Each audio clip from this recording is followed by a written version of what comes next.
Okay, so I don't know who needs to hear this, but a while back I did various live streams where I was playing Pokemon Sword the moment I bought it. And most likely we're going to be doing the exact same thing for Brilliant Diamond um when I get it.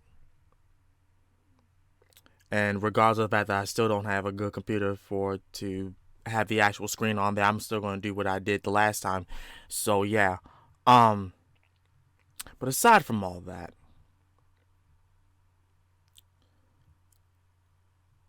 after beating that game, I was honestly I was not only bored but I was upset at the fact that it took zero effort except for like getting that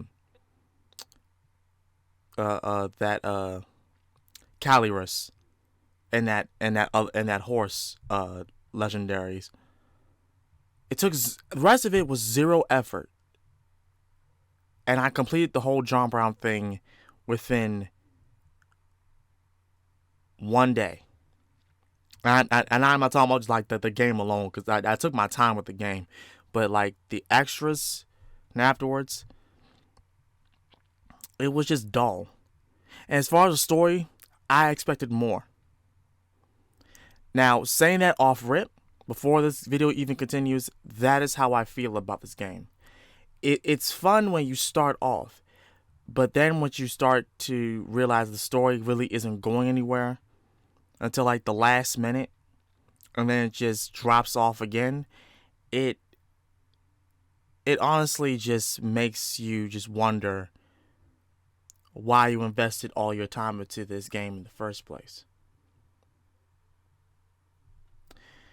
That being said, I don't have really much high hopes for the remake.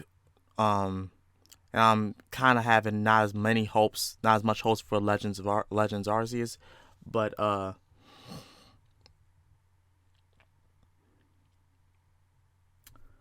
that's how I feel currently about official Pokemon games. With that being said, this was recommended to me today. Well, not even today, but yesterday, as this video is going up. A guy named ItsYourPalJacob is the original creator for this video that we're going to be looking at, which is 58 minutes long, and it's going to be talking about Pokemon Sword and Shield story, and apparently it's fixing Pokemon Sword and Shield story. I cannot wait to hear this.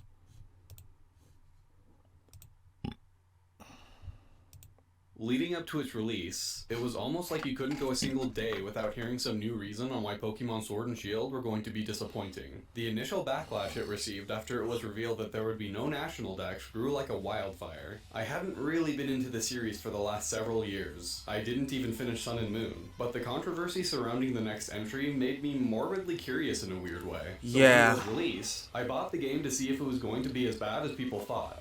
However, as I played it, out of all the shortcomings the game had, the one that oddly stood out to me the most was its story. It's odd because I never really cared about the narrative in any Pokemon game, even the ones that people put in high regards like Black and White. But with Sword and Shield, I couldn't help but be interested in the ideas and concepts presented in the game, and how baffling it was to see them handled so poorly. I feel like it could have been one of the best stories Pokemon ever told. Unfortunately, it ended up becoming one of the most poorly written in the series. As I completed Sword and Shield, I couldn't help but think of the wasted potential the story had. And as I did, I began to think of ways that it should have been done instead. So, yeah, that's why I'm here.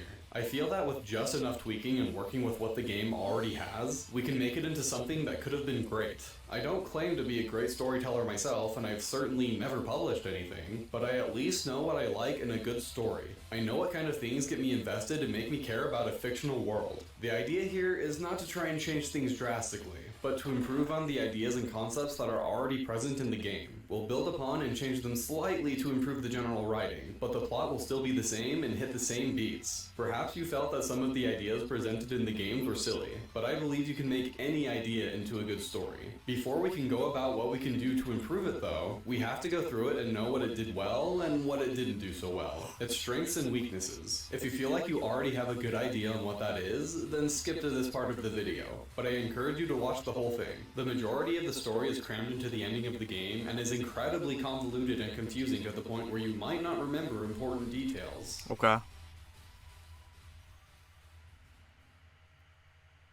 There are essentially two plot lines in the game. The first one is the usual Pokemon storyline you're used to at this point. You, the player, set off on a journey to become the best trainer in the region. Your rival and also best friend this time around is named Hop, and he has the same goal as you. The champion of the region is Hop's brother Leon, who's introduced very early in the game. He endorses the player and Hop to take part of the gym challenge. Yeah, we've been through this multiple times before. We don't need to go over it in detail. It's done well in this entry in the series and is generally effective for a video game to motivate the player to play the game, at least in the beginning. There are important characters you meet during the gym challenge that are worth discussing, but we'll get to them when they actually show up in the game. No, the plotline that this video will mainly focus on is the B-plot, which is about the history of Galar and an event called the Darkest Day. The reason I'll be going into this storyline more thoroughly is because while the A-plot is decent, the storyline about the Darkest Day is, well, trash.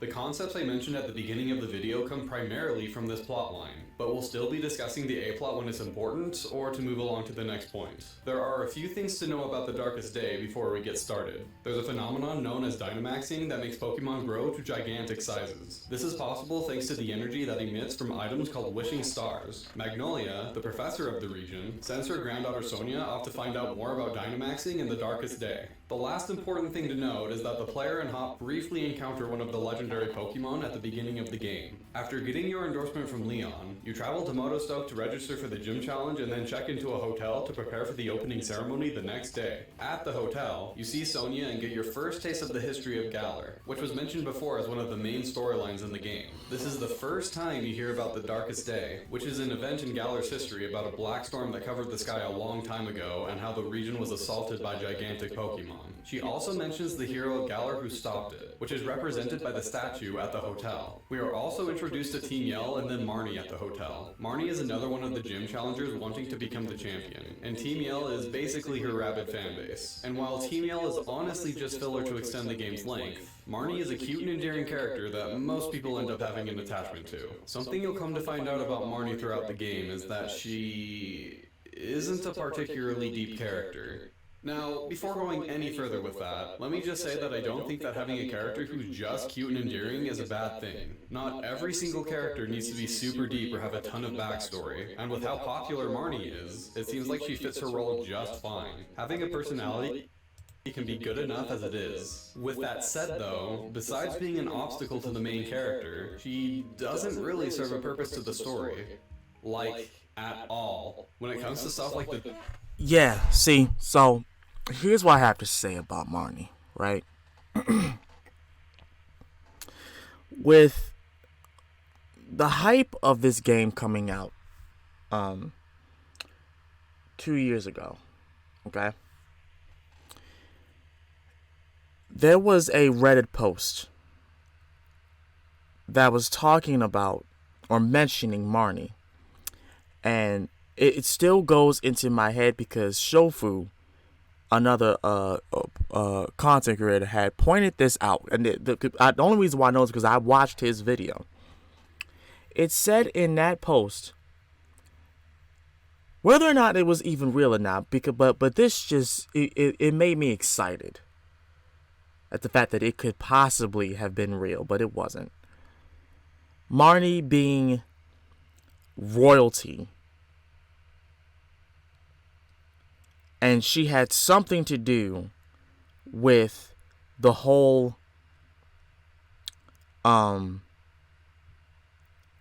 Galar war versus Kalos, and she was somehow related to that, you know, that those two brothers or whatever. She was somehow related to this royal family, and she had some connection with the two dogs, and that would, be a big play in the storyline. Also, the fact she had some key element to why they're growing giant like that, which got completely thrown out the window. And the Pokemon Company just said, "Oh well, no, she's just the daughter of not the daughter, but the sister, little sister of the one of the 7 gym leaders.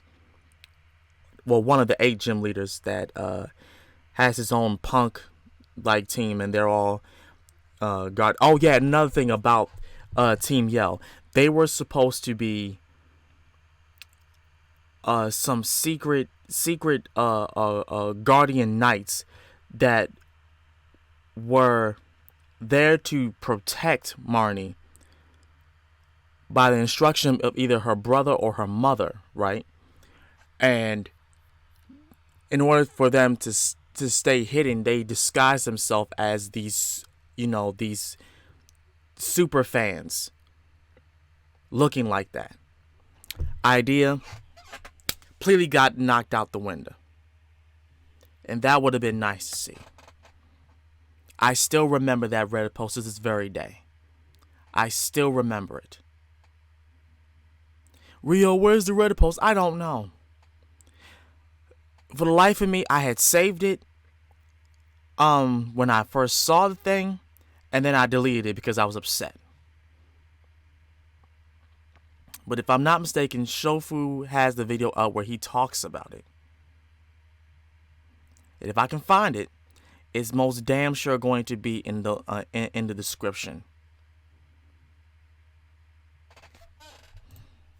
The Darkest Day, the legendary hero, or the history of Galar in general, she is not involved in any way. She is either not in these scenes at all or is unimportant while in them, which is a shame because I'd love to see her reaction to some of the things that happen during the course of the game, but we don't get any of that. She's like Hop, she wants to become the champion, but that's pretty much it. She's popular because she's a lovable character with positive traits, but she never really goes through anything. She doesn't grow or learn during the course of the game. She's kind of just there to battle you and give you another rival to fight during the game. Her only real purpose story-wise is to highlight how cool her brother Piers is, showing how caring he is of Marnie by forming Team Yell himself to cheer her on during the gym challenge. I don't want to get too ahead of myself though. But at the end of the game, when you finally defeat Marnie at the Champion Cup, she doesn't really give you a reaction besides her usual animation when losing a regular battle throughout the game. She never really shows any passion for wanting to become the champion, and it shows when she finally loses. Okay, so I lost, but I got to see a lot of good points about you and your Pokemon. Compare that to Hop's losing animation in the semifinals. He's devastated. Also, I might be jumping around the game a little bit. Just a heads up. After staying at the hotel, everyone goes to the opening ceremony where Chairman Rose, who all we know at this point is just a public figure and has a design that screams, "I'm the main..." Oh yeah, about Chairman Rose. There was also on the same Reddit post, Chairman Rose apparently because the storyline was this, okay? This was like it was like pointing, it was like gonna be like building up like this game to be like the one Pokemon game where instead of being evil, the chairman was more like a business kind of man, but not in like in the sense of this, but more like a toxic businessman where they staged Leon's victories. Like they literally like rigged him so that he would still be the champion of Galar, right? Because he felt, because in that Reddit post they made Chairman Rose believe that Pokemon battles aren't won by skill; they were won by, favoring who was better to be the champion in front of the people. So basically that. Like, he was basically trying to hide the fact that Leon might not be a good champion. He might not even know how to train his Pokemon. Like, all his Pokemon may be advertised. You know what I'm saying? Like, Rose got the Pokemon off a freaking Battle Frontier or whatever. You know what I'm saying? Like, I rent a Pokemon, just gave it to Leon because He's the champion. He's the commercial poster boy. Villain of the game. That Reddit post was crazy. The gym leaders and the challengers, and that's it. After the ceremony, the player character is introduced to Rose and has some interaction with him. Unfortunately, the interaction isn't very meaningful as we don't learn anything about Rose and he doesn't say anything that we don't already know or of substance. He mentions Dynamaxing and how the gym challenge will be a blast before leaving for important business. But don't worry, I'm sure we'll get a lot more opportunities to see him and the build-up he has for being the main antagonist. I'm so excited. I bet he has a great arc. As you make your way to Turffield to fight the first gym leader, you meet up with Sonia in Route 3, who tells you how Rose is responsible for Galar's energy supply, which is really important for how short and unimportant this scene feels. And then you go through Galar Mines. Near the end of the mines, you meet the last of the main rival characters, Bede. He has a cocky and confident personality. And now let's talk about Bede for a second. Let's talk about Bede for like 1 second, right? Let's talk about him for at least just 1 freaking second. In the same Reddit post, I am not making this shit up. It was all there. Bede apparently, in the same Reddit post, Bede had apparently stole the Pokemon that was left. From what I can remember. If not, then I'll just have to go back and watch Shofu's video. But Bede had apparently stole, no, not the Pokemon that was left. He stole our starter Pokemon, right? This is how you know that this was not going to go in the story. Because it would have been awesome if this happened. He stole our Pokemon that we had chosen for his own. Okay? And what ended up happening was that Leon basically favored his brother Hop more. So he gave Hop an extra starter. And it just so happened that the starter that Hop had, the extra starter that Hop had, would be the exact same starter that we had. But he just gave it to us because he felt bad. But Leon gave him another extra starter because he wanted Hop to be just like him. That's exactly how the Reddit post is, if I'm not mistaken. Main rival characters, Bede. He has a cocky and confident personality and thinks he's better than the rest of the gym challengers because he was chosen by Chairman Rose himself, who Bede says is more important than the champion. The chairman also told Bede to look for wishing stars to give to him, and Bede takes this responsibility very seriously. He's a self-important jerk and a great rival character. The reason why people still remember Blue from Red, Blue, and Yellow so fondly, besides nostalgia, is because he was one of the main driving forces to push the player along and give them motivation to keep playing. We don't like him and want to beat him to the ground. One of the so-called characters you love to hate. Silver did this as well, but to a lesser extent, as he was just kind of there to be mean and showed up every once in a while, not really competing against the player. In fact, the series hasn't really seen a rival character that fulfills the role quite like Blue did since the first generation. Until Bede, that is. I guess you could make that argument for Gladion from Sun and Moon, but he seemed more of an entitled brat to me. But again, I didn't finish Sun and Moon, so I can't really speak for him. Maybe he becomes a great rival later on. Bede actually goes through development in this game. I say he does. He starts off as an arrogant jerk, and then throughout the course of the game shows hints of becoming more humble, or mellows out as his league card puts it, especially after Rose disqualifies him from the gym challenge and is later taken in by Opal. They also don't just outright cut out his personality either. He still has a ways to go by the end of the game, but he goes from conceited to someone who has an air of confidence, like the other gym leaders. Speaking of which, his scene with Opal is also great. The way she decides to choose him to replace her for being the fairy gym leader is humorous. He has a simple arc, but it works. Unfortunately, Bede isn't without his own problems. Just like with Marnie, he isn't involved at all in the Darkest Day plot, which is a lot more odd for Bede considering his relationship with the chairman. I never really got the vibe that Rose was like an adoptive father to Bede like some people suggest, but the fact that he's gathering wishing stars for Rose, which is an important plot point later on, and yet has no role at all in the B plot seems out of place. It also kinda sucks that after the Opal scene, he doesn't really have much to do with with the story anymore, as he kind of just disappears until the end of the game. It would have been great if we saw more of him during the game before the moment with Opal It really happens. would have. I do think his character arc is effective, but it would have been better if we saw more of this change with our own eyes instead of seeing the result of it at the end of the game. Despite these things, when it comes to the Gym Challenger storyline, Beat is a great addition. He isn't the deepest character Pokemon has had, but he fulfills his role much better than Hopper Marnie does. He's definitely a highlight of the game. After you fight and defeat Beat in battle, you arrive at Turffield and meet up with Sonia so you can talk about the lore. A long time ago, a great black storm covered the Galar region. Giant Pokemon ran rampant. But what was that black storm they called the Darkest Day? Didn't we go over this exact thing back at the hotel? She's definitely already said this. This time, it specifically emphasizes Dynamaxing and connects that with what she said about gigantic Pokemon back at the hotel, but that's all the new information we get. Maybe it's because I played the game twice, but I kinda figured that we already made that connection. After you talk with Sonia, you fight Milo and get the Grass Badge and head to Hulberry, where you fight Nessa. There's a short cutscene here with Rose and his secretary Olina, and here you'll start to notice a pattern with the cutscenes. After fighting Another thing I wanna add on to information we get. Maybe it's because I played the game twice, to what he just but said. I kind of figured that we already made that connection. After you talk with Sonia, you fight Milo and get the God damn, Grass hold Badge on, and head to hold on, Sonia hold on. so you can talk about the lore. A long time ago, Like that, I want to say this right now. The fact that never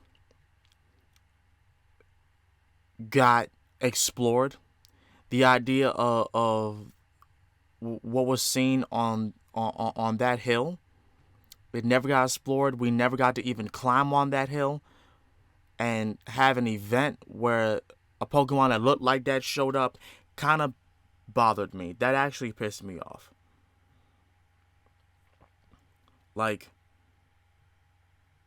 that actually kind of pissed me off. It did. Because you make up all this lore only to have Sonia just describe it. And only for a few times, and we never get no flashback, no nothing. Nothing like X and Y, how X and Y did it. But nothing else. We just get this thing in the field. Never get a chance to walk up to it. Never get a chance to stand on it. I swear, and I'm gonna say this right now. If anybody makes a ROM hack of this game, please, for the love of God, let us walk on this hill. Please let us walk on this hill. I don't even care if it's 2D that y'all make the game. Just please make that happen.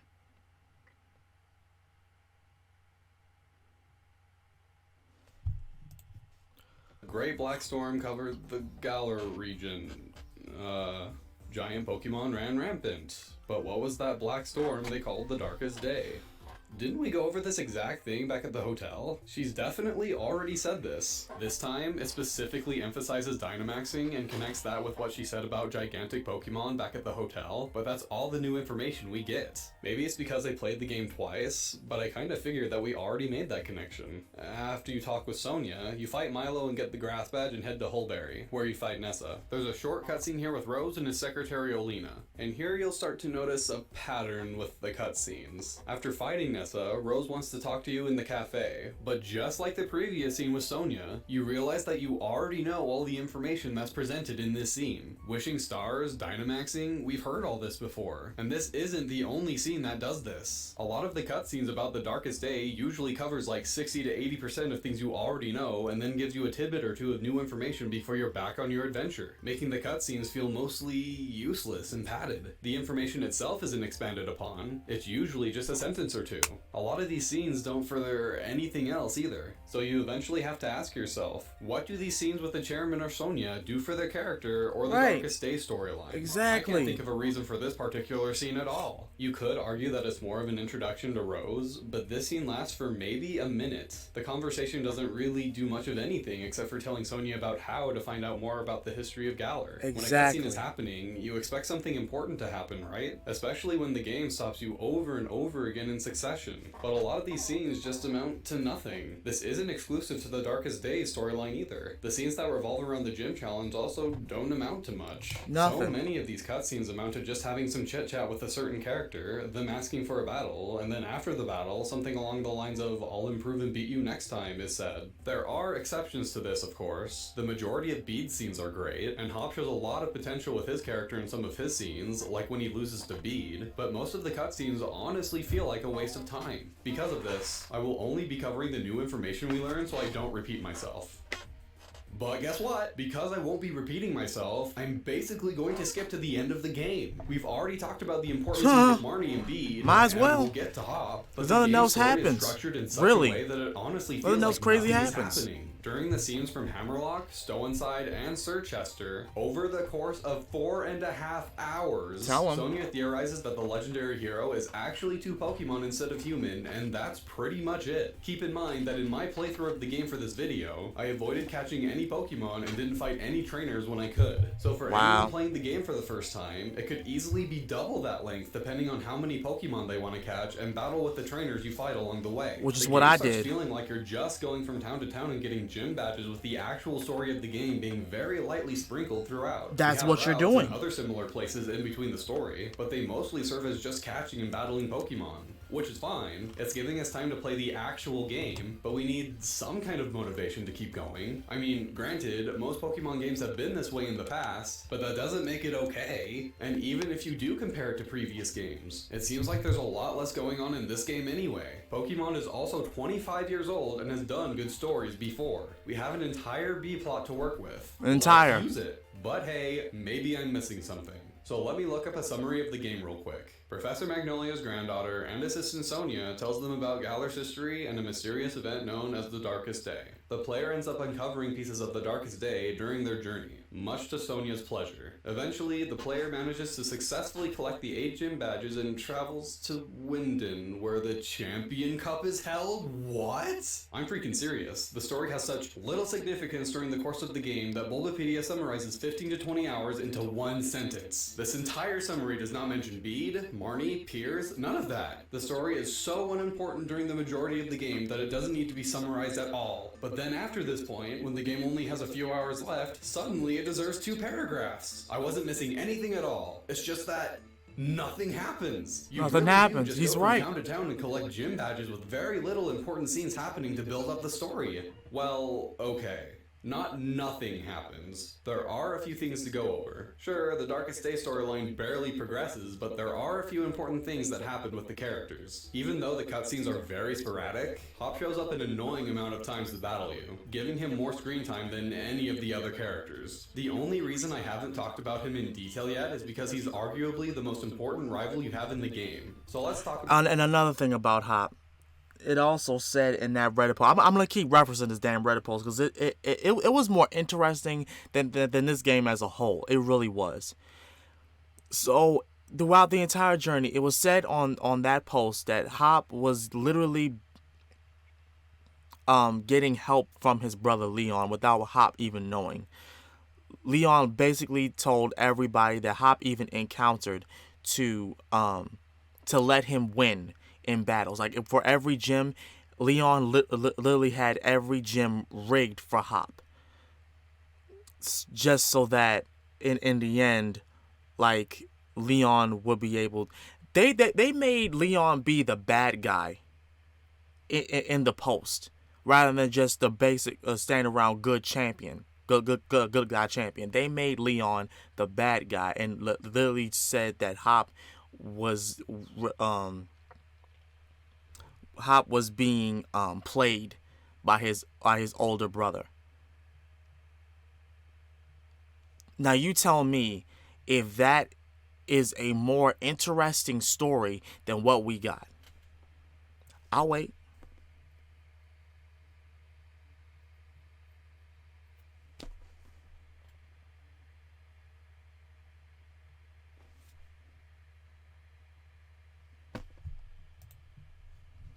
about him now.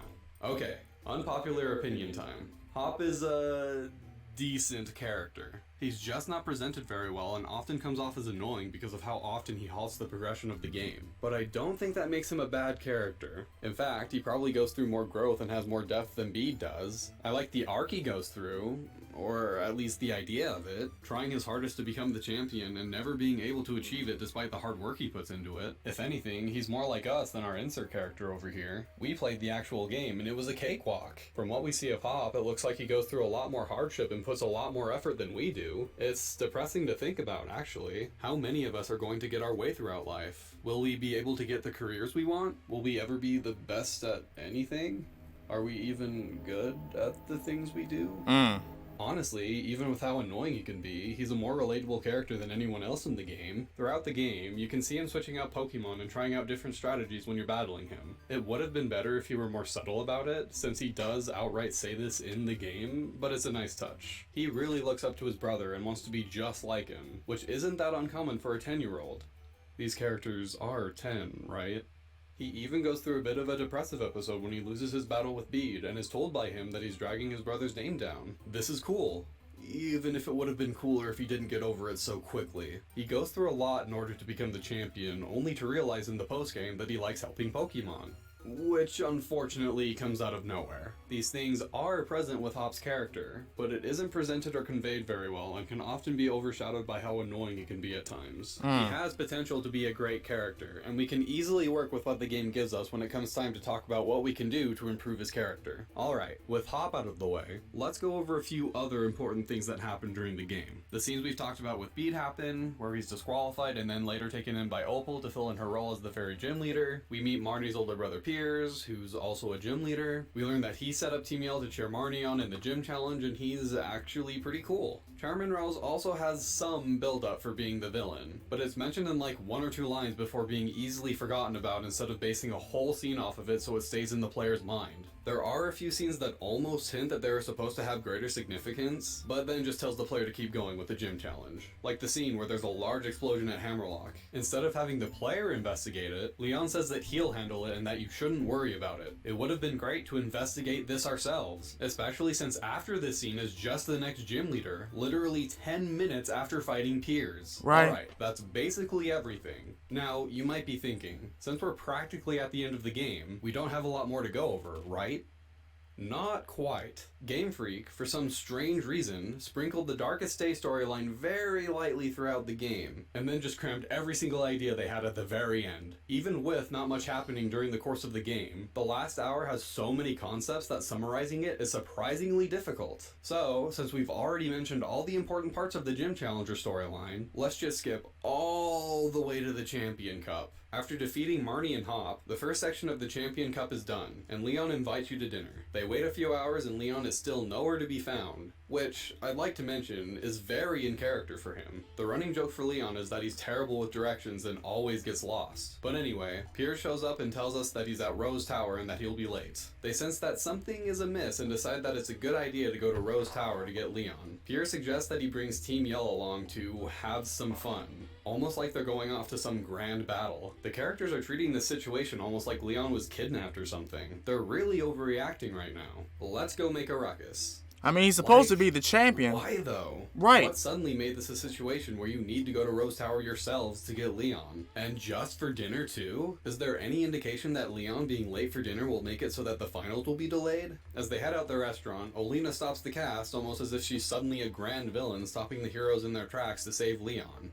But like, she's being completely reasonable here. He's in an important meeting that I can't let you interfere with. In this situation, I feel like an important meeting with the chairman of all people would justify him being late for dinner. Or, if their fears are really to be taken seriously, delaying the finals if needed. There also has been no indication at all throughout the game that Rose is some kind of antagonist with an evil plan. Certainly not to the characters, at least. Olena even never says gets that brought only up. authorized personnel are allowed in Rose Tower. They're literally going to break the law so they can have dinner and or not delay the tournament. Like, oh, really now? An important meeting. I see. If it's so important, I suppose we'll have to wait. This would be the appropriate response to this situation. But then, Alina just gives them a reason to go anyway. Don't come and disturb Rose. But also, see if you can get this key to Rose Tower from this guy so you can go anyway. Long story short, you corner the guy, he mixes himself up with the other guards because their models are all the same, and Piers does a live concert to have fans stampede over the guards to where he's at, which gives them the chance to bypass them to Rose Tower. He's got the champion holed up in there. I wonder what he's plotting. I'd like to remind you that there have been no signs whatsoever that Rose has any inclination of doing anything bad at this point. You then reach the top of Rose Tower and fight Alina, saying that she won't allow you to disturb Rose. She suddenly goes insane and says she's going to defeat you so Leon has no one to battle and thus will have no other choice but to help Rose, as if they couldn't just go to the Pokemon Center right afterwards. And then, after the battle, Alina says that all the wishing stars have been collected, so it doesn't matter if we interrupt Rose's discussion with Leon.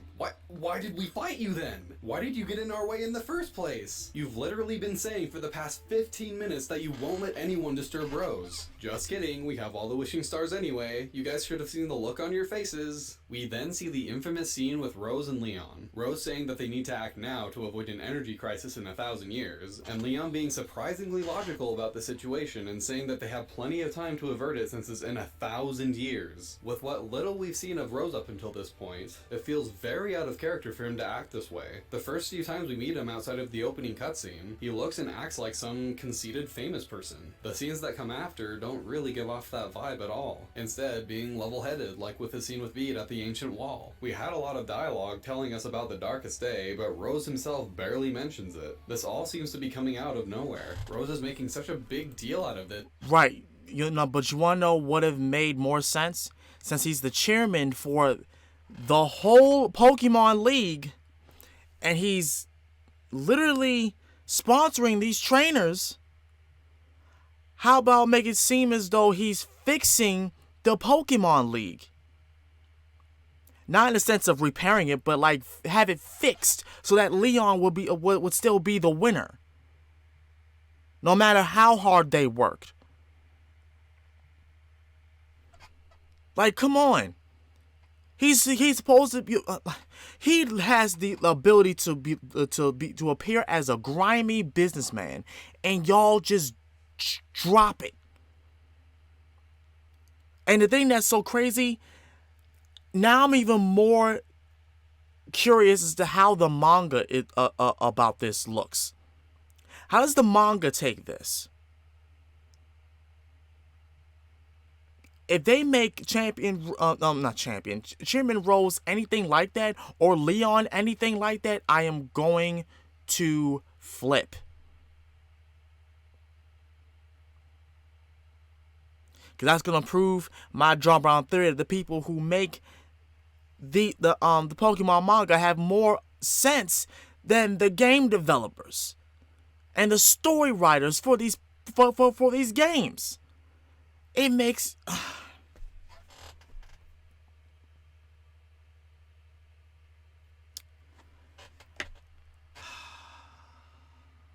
the pain. I tell you, the pain.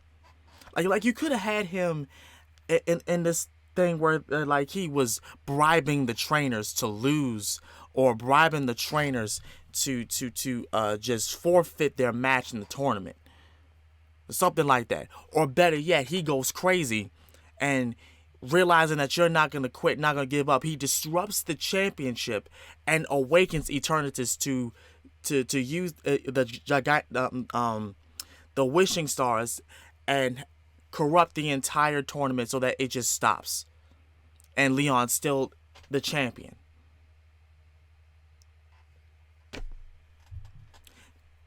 I'm just saying that would have made more sense in my head. Honestly, being completely irrational about it. It didn't make me feel that Rose was being drastic. It more felt like the whole thing is just badly written. Even with Leon being the sane one out of the two, Rose has such little build-up for believing this that it comes off as unsatisfying. Especially since he just sends everything into disarray by bringing back the Darkest Day the next day just before the championship battle. Also, that's what happens next. In the finals, you fight and defeat Bede, who crashed the party, and a few of the previous gym leaders. Just before the fight with the champion, Rose interrupts the show and tells everyone that he's bringing back the Darkest Day right now to save Galar's future. He also says that he he can't control the energy and that he's in a pickle, and then blames Leon for not listening to him. And then, literally, right after the announcement, Hop and the player character go to the forest from the beginning of the game because who knows why. Hop says that it might be a good idea for some reason, I forget. I guess he remembers what Sonia has said about the Darkest Day and thinks they might find the Sword and Shield Pokemon there, since they stopped the Darkest Day last time. They take the rested Sword and Shield from the forest and then immediately head for Rose. There isn't any tension in this part of the game when there's probably supposed to be. It's a real shame the way things turned out. I have a feeling that the post-game was actually supposed to be in this part of the game, but the team thought that they'd move it to after the game so they could have some post-game stuff. Or at least that's what I think. You run into Alina and she asks you to save Rose. She says that her Pokemon have been Dynamaxed at the Hammerlock Stadium, and if any more Pokemon in there Dynamax, the stadium might collapse into the underground plant where Rose is. She says that if we don't do something now, that all the Pokemon in the region will Dynamax. She then mentions the name Eternatus, who is apparently very important to the plot of the game, even though it's the first time we hear about it. What is all of this? We have to help Lee.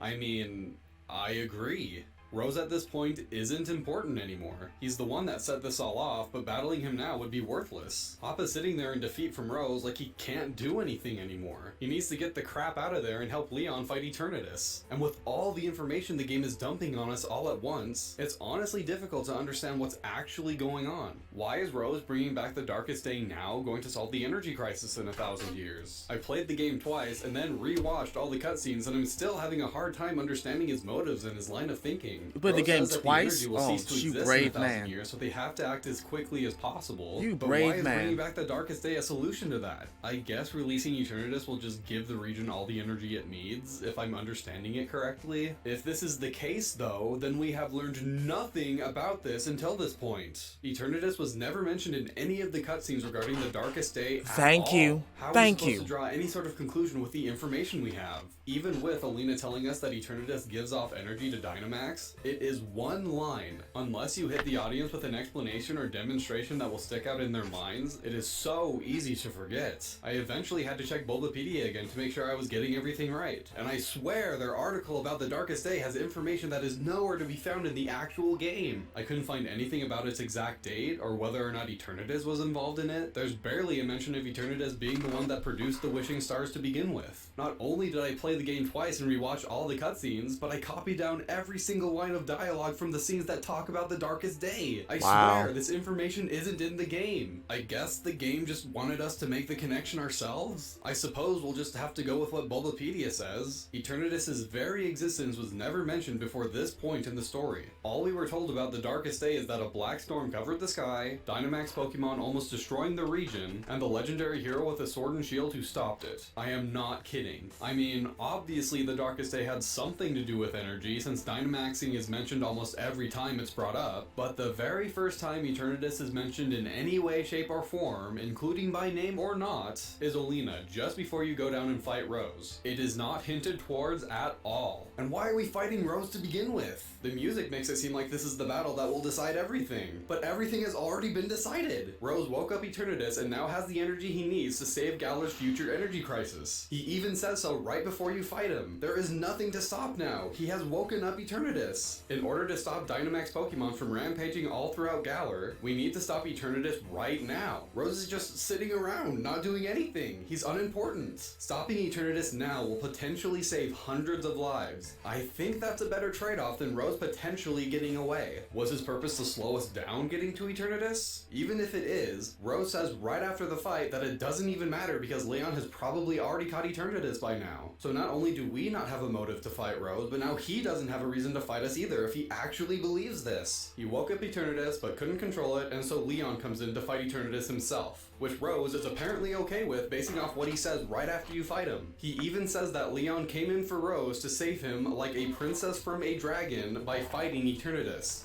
What? Why are we here? Why are we challenging him to a fight? Why is he challenging us to a fight if Leon is supposedly already fixing the problem? Rose apparently tells Leon to help control Eternatus by catching it, but when we come along, suddenly we can't get in his way to stop his plans, even though Leon already is by Rose's request.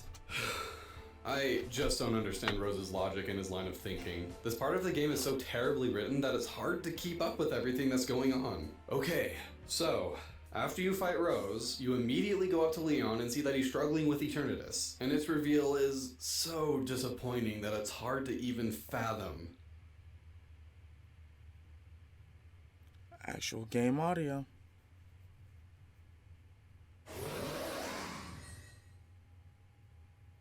Eternatus is way too cool looking for this reveal to be so underwhelming. I mean, granted, because it didn't have any build up to begin with, it wasn't going to leave that much of an impact anyway, but like, Nope. Leon and Eternatus are just standing there looking at each other. You see this massive cool looking Pokemon and there's no dramatic build up or intense music or anything. Nothing. It's just like, here he is. Yep, the cutscene where Leon throws a Pokeball then plays, and then the dramatic music kicks in. The scene should have just started right here and then included some dialogue before Leon threw his Pokeball. The actual fight with Eternatus doesn't really amount to much. It looks pretty cool for sure, but things kind of just happen. Hop thinks that holding up the sword and shield will work somehow, and then it does when the dog Pokemon show up. It's then just one big raid battle with Hop and the dogs. So you catch Eternatus, the dogs howl and jump into the sky, and 3 days later? We just did some huge accomplishment. Why is it suddenly at 3 days later? Yeah, so as it turns out, immediately after the Eternatus fight, the very next scene jumps forward a few days. There is no fanfare at all for beating Eternatus. No one says how amazing the player is, no one thanks them, nothing. The next scene plays, you learn that Rose turned himself in, Hop tells us exactly what happened literally right after we just accomplished it, and then you're off to fight Leon in the final battle. Holy crap, dude. Give the player some kind of reward for doing this. In the span of 35 minutes, nothing. from the time Rose interrupts your fight to catching Eternatus, you fight what seems to be two of the most important battles in the game back to back with no fanfare at all. And We now don't the game even is telling see us it's time to Rose fight getting Leon locked up. literally, actually, immediately after all of this is happening. There's such little payoff. You know what's crazy in the terms of Pokemon?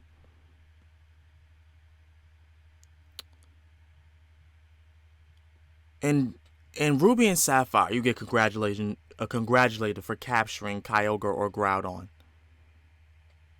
In Diamond and Pearl, you get congratulated for capturing Giratina, or Dialga, or Palkia. In Black and White, you get congratulated, or it's noticed that you captured Reshiram or Zekrom.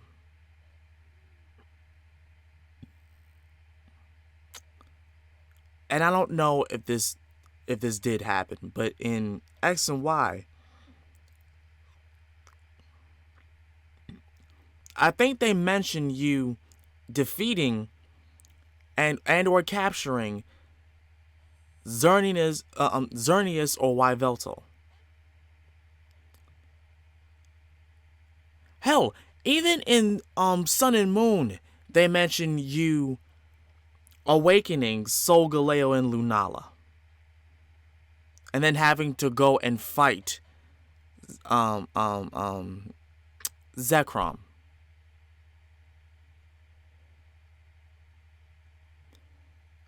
Where did we stop not acknowledging the player for these feats?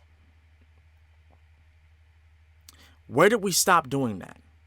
Where did we stop seeing the main antagonist, the surprisingly main antagonist, getting his comeuppance? When Giovanni got defeated, he disappeared and disbanded Team Rocket. When Maxie and Archie got their comeuppance, they literally just called it off and said that we're not going to do this anymore. And yes, I'm talking about all of them. When Team Galactic got their comeuppance, Cyrus literally just took the hugest L, and Team Galactic and just left his group behind. Team Plasma gets his plan nearly succeeded, and it failed, and then it failed, and then he tried the second time, And he still failed. And we saw what happened to him.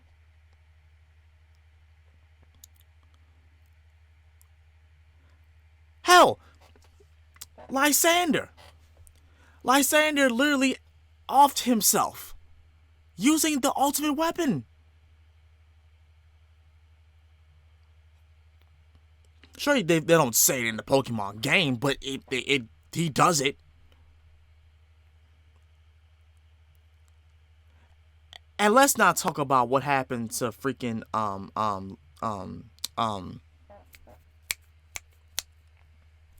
shoot. It's on the tip of my freaking tongue. Guzma and freaking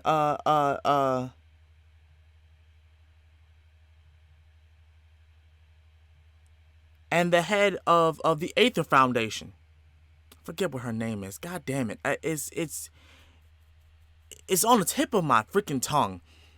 She got took over by a Pokemon and literally got bedridden because of the overexposure to the toxins of the Ultra Beast that she was exposed to when infused with her.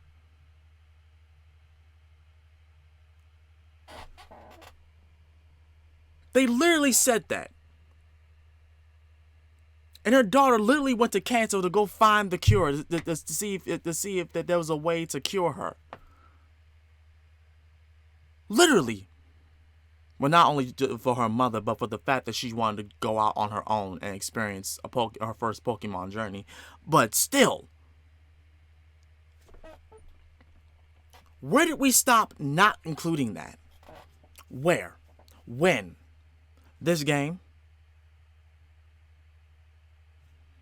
And you played this twice, my G? For anything you just did, that it ultimately feels like you wasted your time. We're playing a video game. Let us feel some sense of accomplishment for what we did. And to top it all off, Leon says, they know you're the one that caught Eternatus and saved the future of the Galar region. Wait. So catching Eternatus does save the future of Galar? As in 1,000 years from now? So like, Rose gets no credit for this. The player wouldn't have saved the future of Galar if Rose didn't summon Eternatus. Unless they're not talking about 1,000 years in the future and just talking about saving everyone's lives. I don't know, man. Rose seems like he accomplished what he set out to do. Turning himself in just makes it seem like he regretted what he did. But we don't get to see that, though. If he was on the run or something. There's also a we don't get to see that. But it was just off some screen. stupid BS happening with some weird dudes with annoying hair, and I kind of just want to forget about them. They make Pokemon Dynamax and you go and stop them, and that's pretty much it. 90% of the game's story is crammed into the last hour, and it's a mess. It's confusing trying to follow along with it coherently. Not a lot of things are explained well, and reasons and motivations for some of the characters' actions later on are really bizarre. Not a lot of things add up, and it's hard to connect one thing with another. Nothing that happens in the narrative has any lasting impact, and because everything is shoved into the ending, the plot points and concepts did not have proper build-up. The pacing of the game is all over the place, with characters constantly stopping you, repeating information you already know, and having very little progression or new information about the story at all from the third gym onward. We did pick up on a few highlights in the strengths of the game's narrative though. The gym challenge storyline, even with how simple it is effective for a video game, which is why Game Freak has never changed it at all, except for Sun and Moon. The cast of characters have a lot of potential, and there are some that are actually great. Hop, even with how annoying he can be, has depth to uncover and actually goes through growth throughout the story. Barney, despite not having much depth, is a fun and lovable character with an endearing personality. Beat is the best rival character Pokemon has had in a long time. Period. We didn't mention the gym leaders, but they're memorable and pretty likable, even with them only having one or two overblown character traits. We need to keep these things in mind as we go on to the next section of the video. There is a lot that needs to be done when it comes to the story, but there's also a lot that the game gives us to work with. Some ideas could be seen as silly or bad, like Rose's motivations and plans to save the future in 1,000 years, but these are ideas we can work with. So, with a summary and critique of the story out of the way, let's talk about what the game could have done differently and what changes to the story we can make to have it truly shine without changing any of its core concepts. If there's one thing that needs improving in Pokemon Sword and Shield story, it's build-up. A lot of these scenes at the end of the game could actually be impactful if we hint towards them throughout. Doing a lot of small changes over the course of the game can make a big difference, as we can spread out the ideas crammed into the ending of the game throughout its entirety. As we do that, we can also change and emphasize certain characters so that they're more important and revolve around the story, as well as making the characters who are already important to the story have more significance. We're doing all of this so these ideas and concepts can have the lasting impact they deserve. The basic narrative for the Gym Challenger storyline is fine. The only way I can think to improve it is to talk about the characters. So let's start there. We don't really need to go over the player character. Pokemon has always left the protagonist a blank slate so that we can insert ourselves into the game. Perhaps we could do a few things to them, but it wouldn't have that much of an impact on the story. So let's just keep them as they are. With that out of the way, let's go over the other characters. Marnie, Bede, and Hop. And by that, I mean mainly Hop. So what do we know about Hop? Right off the bat, we know that he's a good friend that has a positive attitude. He looks up to his older brother a lot and wants to become champion just like him. He's a hard worker, as we can see him throughout the game switching up his Pokemon to try different things out. He stays this way throughout the game, only going through a few things that could be considered development. The two main examples being the following. Number 1. After he's beaten by Bede, he goes through a rough patch and beats himself up for not being good enough and not wanting to disgrace his brother's reputation. Number 2. In the post-game, he says he realizes that he wants to help Pokemon rather than battle with them. Let's keep these core concepts and build upon them. Leon, when you first meet him, mentions that Hop is his #1 fan. Let's take this and make it more apparent that Hop really looks up to his brother and wants to follow in his footsteps, but slowly realizes through his journey that even though he looks up to his brother, being the champion isn't necessarily what he wants. There are a few moments in the game that we can use to hint more towards this. There's a part in the game where Team Yell won't let the gym challengers through because there's a snake Pokemon trying to sleep or something. We can use this scene to our advantage. After the Team Yell battle, Hop laments from Bede's comment that he's dragging Leon's good name down. We can make it so that after this scene, Hop checks to see if the snake Pokemon is doing okay and asks it if it needs any help or a possible trip to the Pokemon Center. We need scenes like this spread out sporadically throughout the game to have the audience get the impression that Hop is really fond of Pokemon and is more concerned about helping them rather than battling with them. We also need to hint that Hop is only following in Leon's footsteps because he looks up to him rather than actually wanting to become the champion. This is a better outcome than what we get in the post-game, where Hop wanting to help Pokemon comes too quickly with very little build-up. We'll make Hop's journey a soul-searching one where his real purpose, unbeknownst to him, is finding out what he truly loves to do. Then during the semifinals when you defeat him, it hits him that this isn't his true passion. He can still be crushed upon defeat because of how hard he worked to get there, also because this animation of Hop being defeated is great. So when the final scene with Hop happens in the post-game, you don't really need to change much since the build-up was enough for the scene to have an impact. Okay, next up. Marnie, as fine as she is by herself already, could benefit from having more scenes where we get to know her better. Her lead card details some things about her life that make her more endearing. How about, instead of learning these things about her in this roundabout way that some players might not even read, we learn these things about her during the actual game. That would be nice. That she was a bit antisocial and didn't really have a positive attitude, but becomes more cheerful as she played with the Pokemon she received from her brother. Her relationships with her brother and Morpeko can add more to her character, and we get to learn more about her in the process. Plus, hinting towards a character before they're actually shown is always a good thing. The last thing I change is to have her actually visibly upset when you defeat her at the Champion Cup. Give her a unique animation like they did with Hop.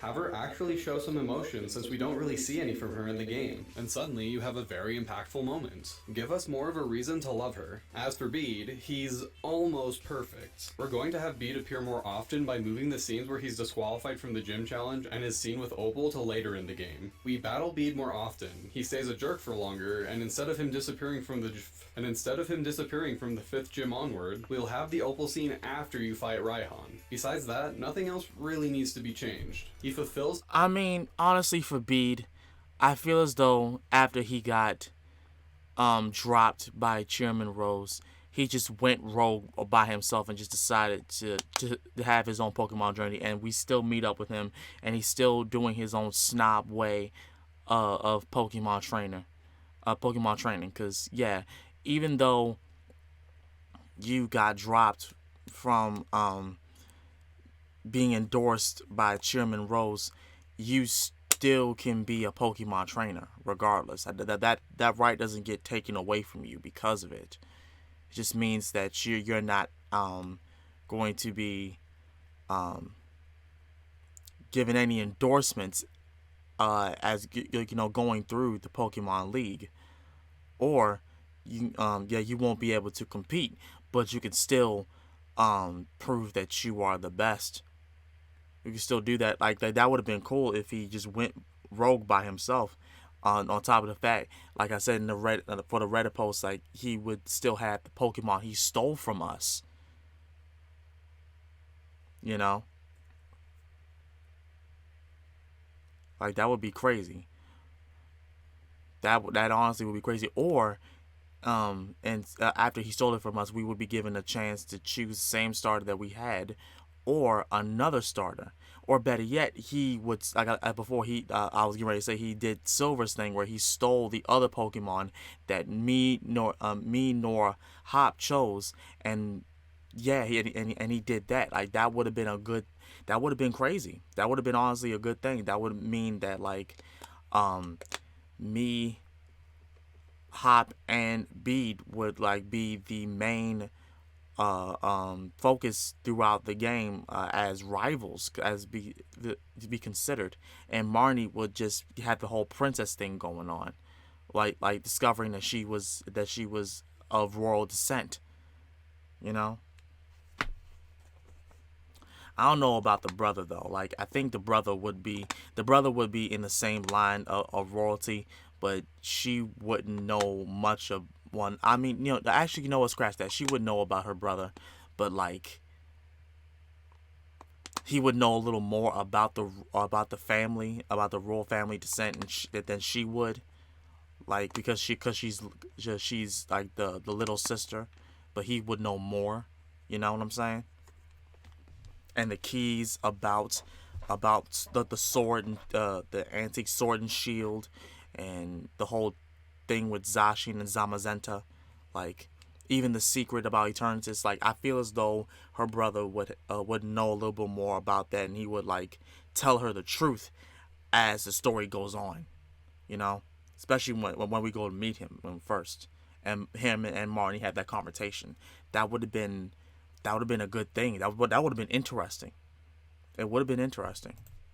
His role wonderfully. He's the jerk character I've wanted in Pokemon since first gen. He grows as a character, has great scenes, and honestly he's the best character in the game. There are more characters to discuss, but the ones that are left have a direct impact on the plot of the game. So for now, let's talk about that plot. Specifically, the Darkest Day. We're going to keep it so that no one really knows the history of the Darkest Day besides the very basic stuff. A black storm covering the sky, gigantic Pokemon rampaging throughout Galar, and the hero who saved the day. But we are going to expand upon this lore a little. We will include more of a story this time around as the characters discover more about it instead of just the facts of what happened. We're going to mention Eternatus and his relevance for the Darkest Day early on instead of right at the very end of the game. Eternatus looks way too cool for him to have no build up at all and then That's what I'm saying. Like, come on. It also needs to be mentioned consistently throughout the game, probably alongside the legendary hero. We also need to have Wishing Stars mentioned in the story of the Darkest Day, as Eternatus is the one that made the Wishing Stars to begin with, and will be a good way to help the player understand the plot better as we get to the end of the game. We can also have a few things about the story be ambiguous so more can be revealed about it. Because it's a Pokemon game, the story of the Darkest Day doesn't need to be super complex or deep. Just a simple story telling the events is fine. In this new version, at the beginning of the game, people know about how a black storm covered the sky, that Galar was almost destroyed, and that a legendary hero saved the day. But that's it. We don't know that Galar was almost destroyed by gigantic Pokemon specifically. Because of this, even though it is part of Galar's history, people don't pay much attention to it because no one really knows a whole lot about it. Professor Magnolia, at the start of the game, says that she's been researching about the Darkest Day and has found out something about it. She says that apparently the hero used Wishing Stars in order to save the day. Now, we know that this isn't true in the actual story in hindsight, but it's enough to raise a lot of questions about the Darkest Day. In our version, the story does not mention Pokemon at all, yet Wishing Stars, which gives Pokemon the ability to Dynamax, were in the hero's possession. Does that mean the hero used Pokemon to stop the Darkest Day instead of a sword and shield?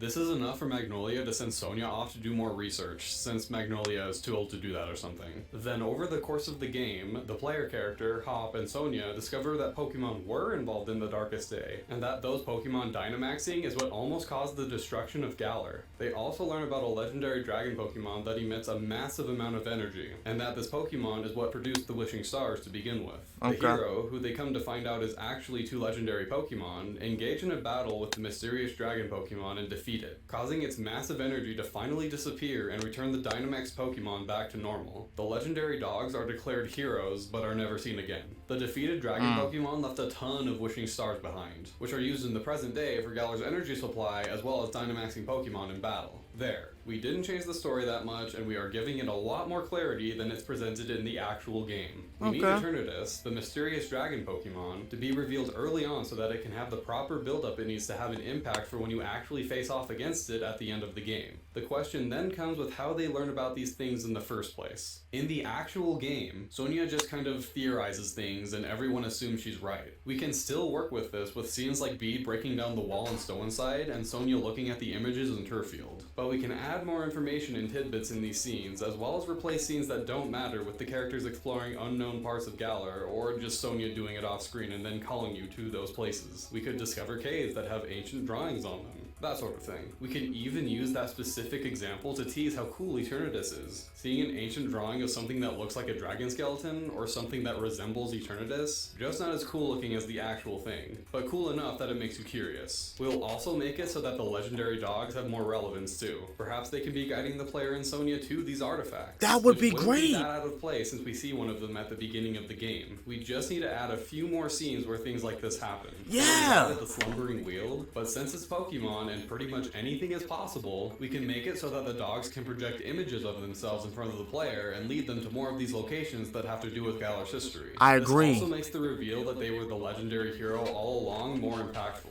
But that's really it when it comes to the changes to the Darkest Day specifically. Like I said, I don't want to change the core concepts of the ideas they have. So all we have to do with the Darkest Day is add Eternatus and add a little story to it rather than just the facts or events. We've changed a little bit about how the cast learns about it, and that's a small change, but a needed one. We need small changes like this in order for the ending of the game to actually work and not be such a mess. We also want to avoid repeating information like in the original game. So we're going to add scenarios that build upon the information we already know, as well as add depth to the characters and have build up for important moments down the line. And if there's one part of the game that needs proper build up, it's the end of the game. And in order to talk about that, definitely. we need to talk about Rose. Rose Yes. is pivotal to the story of Pokemon Sword and Shield. One of the reasons why the story fails, at least in my eyes, is because the game made a pivotal character not important at all. Not until the last hour of the game, that is. So we're going to make heavy changes to Rose. Not necessarily to his character or personality, but his role in the story. We are going to make Rose much more relevant and show up far more often than he does in the actual game. Rose's concerns about Galar's future in 1,000 years, his plans to wake up Eternatus, and his motivations come out of nowhere near the end of the game. But with the changes we're going to make, instead of it coming out of nowhere, we'll see the gradual change in him as the story goes along. Rose is a genuinely friendly and loving guy, and shares his hopes for the future generation of Galar and the Pokemon that reside there. His dream is to make the world a better place for them, and he has a deep passion for this. Unlike in the actual game, Rose now knows just as much as everyone else does about the Darkest Day, and will follow the developments that are made by Sonia and the player character. As Sonia learns more about the Darkest Day, she theorizes that things are going to get messy for people far into the future. Eternatus produced a lot of wishing stars back then, but not an infinite amount, and they will eventually run out. When that happens, Galar will have no source of energy left. Since Rose is responsible for the energy of Galar, he shares his concerns over the matter, as he just assumed that wishing stars were naturally produced or something. But Sonia assures everyone that it's so far into the future that they shouldn't have to worry about it. The player and Hop agree and continue with the gym challenge. Rose, on the other hand, has a different reaction from everyone and is still bothered by it. And this doesn't need to be much either. Showing small signs of concern can go a long way. Something like the scene ending with the cast walking off screen, leaving Rose behind, only to show his head slightly lowered in a dialogue box showing an ellipsis. This small thing shows the audience that Sonia's answer didn't satisfy him. Also, yeah, the hypothetical situations that are coming up are going to be like this. I wish I was good enough at art or had a more appealing way of doing this, but this is the best I could come up with. A little later in the game, around the time you get the 4th or 5th gym badge, Sonia calls you and says she's found strange drawings in a cave around Turffield. Sure, why not? She tells us to come, but also says that the chairman is coming and that he had contacted her and wants to be more involved about finding out about the darkest day. You explore the cave Pokemon style and reach where Sonia is at. You briefly discuss the drawings on the wall and what it means to the plot before Rose shows up as well. Before you can discuss Sonia's findings with him, he brings up that he's looked into how much energy Galar uses and how many wishing stars it consumes. He says that based on the energy consumption, alongside with how many wishing stars are assumed to be left, based on science or something, I don't know, that Galar's energy will run out in 1,000 years. Sonia and Hop express that that's great news and that it won't run out until long after they're gone. Rose stands in silence at their reaction before saying something like, "I do find it concerning though. This is Galar's future we're talking about." Sonia says that that's true, but they have 1,000 years to figure out how to solve it, so they're in no rush. Rose hesitantly agrees, but we can tell that it still bothers him. Throughout the game, Rose will continue to voice his concerns about the future of Galar, but is always brushed off by the other characters. "It's in 1,000 years, bro. We just want to catch Pokemon." Remember, in our version, Rose is very passionate about the future generation that comes after him, and him being constantly brushed off and not being taken seriously by the characters even after voicing it multiple times will slowly get to him. His demeanor slowly goes from the typical friendly Rose to someone more stern, as he continues to say that they need to act as fast as possible in order to save the future generation. Leon in one of these scenes later on could finally snap at him and say that they just want to focus on the gym challenge for now, and they can wait until the end of it to worry about the silly energy crisis. Rose, little by little, starts to go crazy. People are inconsiderate of his concerns and feelings, and his constant worrying about the future makes him start to think that everyone else is the villain, that they are unreliable, and that he's the only one that can do anything about this. He sees them as the people who will be responsible for the failing of the future generation. Leon starts to notice Rose's shift in character and confronts him about it, which the player runs into the middle of as they enter into the next town. It's a heated argument, with Rose saying that they don't care about Galar's future, and Leon being reasonable and saying that it's so far off into the future that they don't need to worry about it. The player interrupts the argument and they both regain their composure. Neither of them apologize to each other, and Rose quietly walks off with Alina. Eventually, Sonia discovers Eternatus' fossil, which wows and amazes everyone. Even though Sonia wants to send it to her grandma for research, Rose insists that it be taken to his company so they can study it and perhaps find a solution to the energy problem, since Eternatus is the one that produced the wishing stars to begin with. Sonia doesn't like the idea, but says they can discuss it with Professor Magnolia. The game continues, and sometime later, Sonia calls you and says that the fossil is missing and that someone had to have stolen it. Rose claims that he knows nothing about this, but of course, as the audience, we have a strong suspicion that Rose did actually take it. This leads us to the scene in the game where you hear a large explosion and see a huge red surge of light after you fight Pierce and get the Dark type badge. But instead of Leon showing up and saying that he'll handle it, he doesn't show up at all, and you and Hop go investigate it yourselves. You guys see a few Dynamax Pokemon in front of Hammerlock Stadium and take care of them. This scene is supposed to hint that Rose is up to no good and is also starting to feed wishing stars to Eternatus, so we have to have Rose show up. As the player and Hop are at Hammerlock Stadium finishing up calming down the Pokemon, Rose shows up from out of the elevator and tells everyone that one of the machines he owns that handles wishing stars malfunctions, and he apologizes. Then finally we get to before the finals, where Leon invites you and Hop to dinner. Right after the invitation, Rose calls Leon and says to come to Rose Tower. Leon says that he'll be quick about it because Rose says something like, "I want to briefly apologize for my behavior back in whatever town. Come to Rose Tower so I can apologize in person," and says he won't be late for dinner. However, after several hours, they start to assume the worst, especially since Rose has been acting crazy lately, and they go to Rose Tower to get Leon. On their way to Rose Tower, they run into Marnie and Piers. Olina stops them and says not to disturb Rose before walking off, and the cast ignores this and goes to Rose Tower anyway. The game will have Rose Tower more like a building now that the player has to explore and find their way to the top instead of just a huge elevator. And just before we get to Rose, Olina stops us and we fight her. And this is a good place to talk about Olina and her role in the story. In the actual game, she barely has one. You can quite literally remove her from the game and nothing would be different. Nothing would be different. The one thing we have to work with when it comes to her is just before her fight when she goes insane, and that's it. We don't learn anything about her. She doesn't even have her own league card. This is why I barely mentioned her until now. There was nothing to talk about. Let's use this to our advantage and make Olina a good side character that not only we have at least some attachment to, but someone who can build Rose up. With her fight in the game being the only thing we have to work with, we'll need to find some inspiration to help us with her character and her backstory.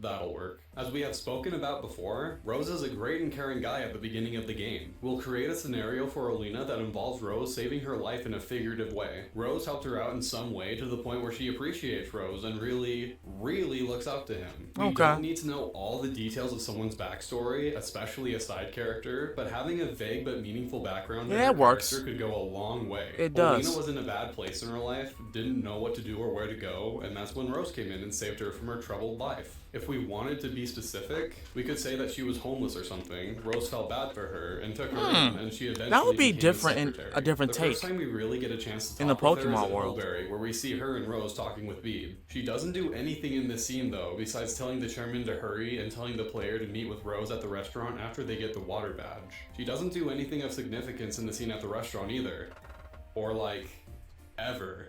So instead, when you first meet her with the chairman, he introduces her as a great assistant and that we shouldn't be intimidated by her despite the stern look on her face. We'll work with what little we have for her and keep her mannerisms stoic and blunt. At first, she just seems like she's doing her job, but you eventually come to find that she actually really cares for the chairman and wants to do everything she can to show him that she's grateful for him. At that part of the game, we wouldn't know why yet, but as we continue to see both her and Rose, we can learn a little about her at a time since these scenes are mostly centered around Rose in the darkest day, and we don't want to detract from them too much. Just a little something here and there is fine for a side character while still being enough for us to care. We could even see her away from the chairman doing an errand for him as we're exploring a cave or a route. A small dialogue exchange is fine, and during these exchanges she could talk about how much she admires Rose and that he's done a lot for her, etc. As Rose gets crazier as the story progresses and the other characters start to worry about him, Alina takes us aside and tells us not to worry and that the chairman is just passionate about the future generation. Down the line, she can mention that he saved her life without going into much detail about it and say that he would never do anything bad. When we can see that he's actually insane, you can see her gradually starting to support Rose in his views, and how she owes everything to him, so it's the least I can do. But also tells us not to worry. He wants to change the world for the future generation, but he's not going to do anything drastic. So when it's apparent that he's going to do something drastic and the cat storms Rose Tower to confront him, Alina stands in your way, and you see that she not only admires Rose, but is actually kind of obsessive of him for saving her life, so she will do anything for him. Rose is pretty much the only thing that matters to Alina. Chairman Rose deserves for his dream to become reality. He has put so much hard work into this. The only reason why I'm closing my eyes is because I wish this was here in the game. I wish this existed, and I'm just listening to it, and I'm just closing my eyes, and I'm fantasizing the joy I could have had, or how good this game could have been if some of this stuff was in there. It would have been great. A good story goes a long way with a video game, y'all. Don't let anyone ever say. To those people who say that in order for a good game you need good graphics, don't listen to those people because they have no idea what the fuck they're talking about. Good graphics doesn't mean shit compared to a good story. A game could have the most insane looking graphics in all the fucking world, and the story would be complete shit and no one would touch it. Nobody would touch it. Okay? Nobody would touch it. Am I worried about the graphics? No. I will never be worried about the graphics. But Rio, aren't you worried about glitches and all that? Yes. Glitches do not do look. Glitches and bad graphics are two totally different things. Because when people consider stuff to be graphics, they consider the face lines to be perfectly done, or the eyes or the background to be perfectly done. Glitches is when you fall through the floor, or you get stuck somewhere, or the game freezes. You know, those will be considered glitches. Not anything that I just mentioned in that first part. So yes, a good game is to have a very good story. Very good story, good dialogue, good characters, memorable characters. And little to do with the graphics.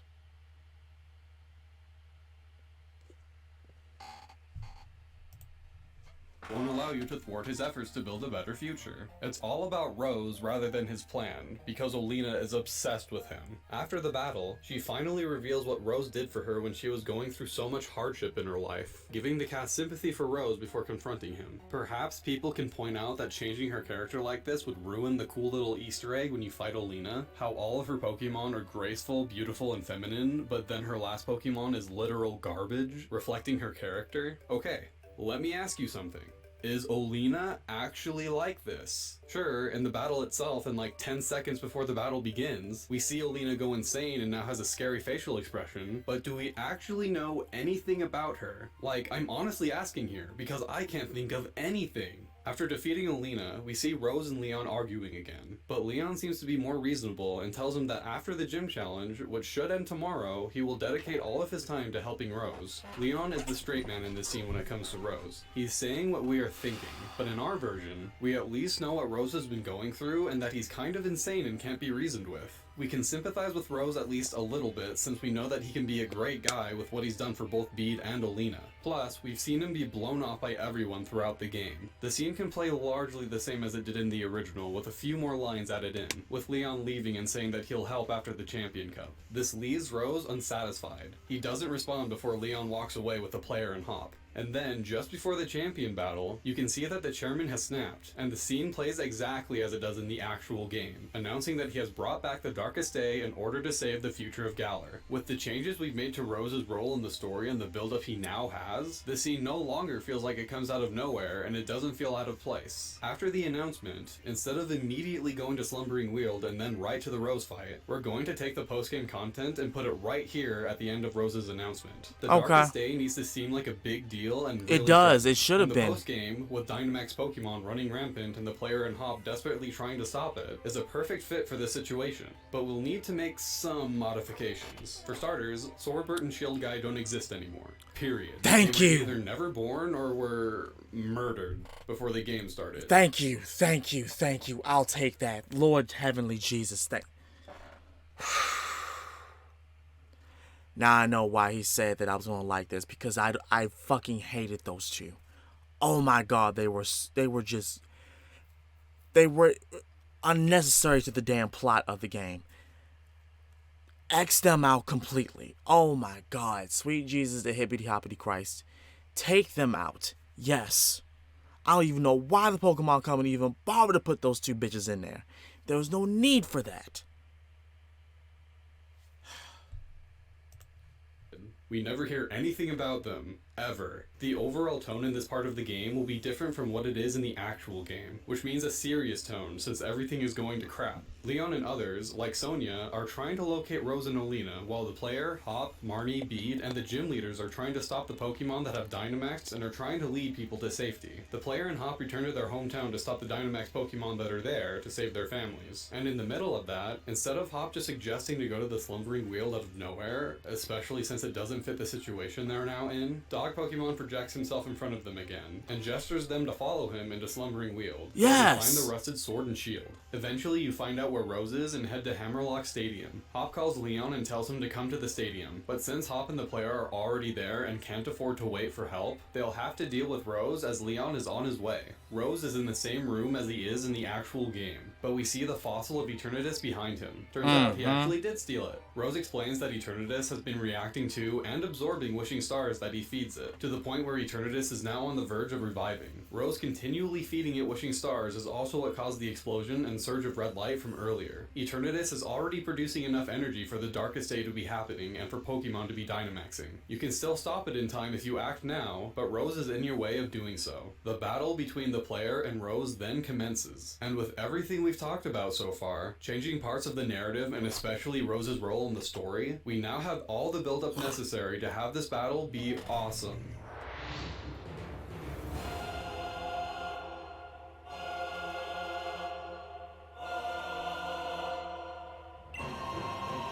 Yep.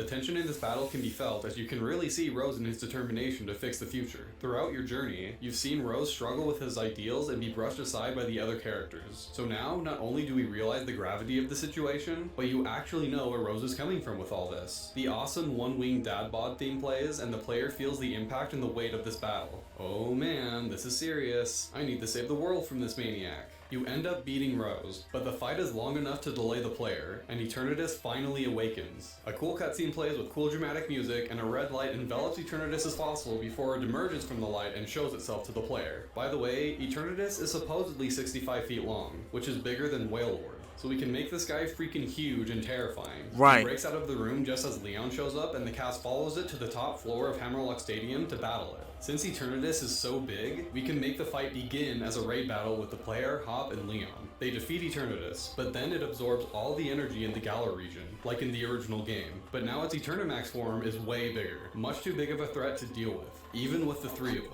Leon tells the player and Hop to run away and that he'll try and handle it himself. Before they can get away though, Eternatus makes quick work of Leon's Charizard, leaving just the player and Hop. Desperate and out of options, Hop remembers the sword and shield that they were guided to by the dog Pokemon and suggests that perhaps they can summon them somehow. The rest of the battle plays out as it does in the original, with the dog Pokemon helping Hop and the player defeat Eternatus and the player catching it in the end, saving the day. It cuts to the next day with the player waking up at their house, where their mom congratulates them for saving Galar and tells them that she's very proud. You walk out of the house to see Hop there, where he tells us that everyone is talking about them and the people they met on their journey would love to speak with them. The player now has the option to go to any That's a or lot every better. town they've been to and talk with whoever they want. Marnie, Bee, the gym leaders, random NPCs, they'll each have something to say to you and tell you how amazing you are for what you did. The player sets the pace here as they can go to Winden at any time to fight Leon in the finals to the Champion Cup. We'll put a little bit of moral ambiguity in here too, where it's implied that the future of Galar is saved because they have Eternatus in their possession, which will allow them to produce energy for Galar indefinitely, which wouldn't have happened without Rose's actions. Rose and Alina end up getting away in the confusion surrounding Eternatus and are on the run somewhere. Rose, even though he put everyone's lives in danger, accomplished what he wanted to do, and if we have him turn himself in, it shows that he regrets his decision. Leon, as he mentions how everyone knows how the player saved Galar from destruction, also says something like, I suppose we don't have to worry about the energy crisis anymore either. And with that, the championship battle commences, and the player finally beats the game. Sounds legit. Pokemon Sword and Shield had a lot of potential when it came to the narrative. It could have been the first Pokemon game in a while to have an impactful, grand, well-told story, but ultimately it became one of the most poorly written in the series. The suggestions I've listed are what I would have liked to see in the game and are things that I know I would have personally enjoyed. I'm sure you can find problems with what I've laid out, maybe even find some holes in it, but it's at least more interesting and engaging now than it was in the actual game. Hell yeah. I can agree with that. I mean, maybe you wouldn't make any changes and genuinely like the story. I don't know. More power to you if that's the case. Perhaps this is an odd way to end the video, but I'd like to end on at least a somewhat positive note. Pokemon Sword is the most fun I've had with Pokemon in a long time. The series had become stale for me with each new game release, and while the typical formula the games are known for and the lack of innovation when it came to the gameplay did contribute to that, I just became tired of the new designs of the Pokemon themselves. From Generation 4 onward, the designs became less appealing to me, but Generation 8 surprised me with its new Pokemon, as it holds some of my favorites now. Hatterene, Alcremie, Eldegoss, Sirfetch'd, Galarian, Corsola, I think these Pokemon are great. There's certainly a lot to hate about these games, but for me, it was the first time since Ruby and Sapphire that I felt like a kid again, excited to explore new routes and see what kind of new Pokemon there were. And with Sword and Shield, I was rarely disappointed in that aspect. It was definitely more difficult to play a second time for this video, because I can only get that sense of wonder from discovering new Pokemon the first time around. It made the flaws of the game a lot more apparent, especially with the story, since that's what I was paying extra close attention to. Even with all the problems it has, I find it hard to hate this game. Well, alright. Well, alrighty. Now, like I was saying, and to go further with the conclusion of what he said. Pokemon Sword and Shield is a fun game. Can it be better? Hell yes. is my mind going to go insane to figure out whether or not the manga is actually more detailed than the video game? Hell yes. And with that being said, I want y'all to know that I have no hatred towards the game. I love Galar. I love the Galar region. I just wish the story would show that same love. That's all I wish for. That's literally all I wish for. Post your comments down below what you thought about this video and what do you think about Pokemon Sword and Shield. I want to know. Leave a like. Show your support if you guys want me to keep doing stuff like this. I want to see the support, seriously. Because I know like the 30 of you, half of y'all going, now you're going to like the video for some odd reason. Like the video so that I'll know that you actually enjoy what I'm talking about. You enjoy what I'm reacting to. I want to know. As such, this has been Master of Sakurai, and I'll most definitely see y'all again next time. I'm out. Peace.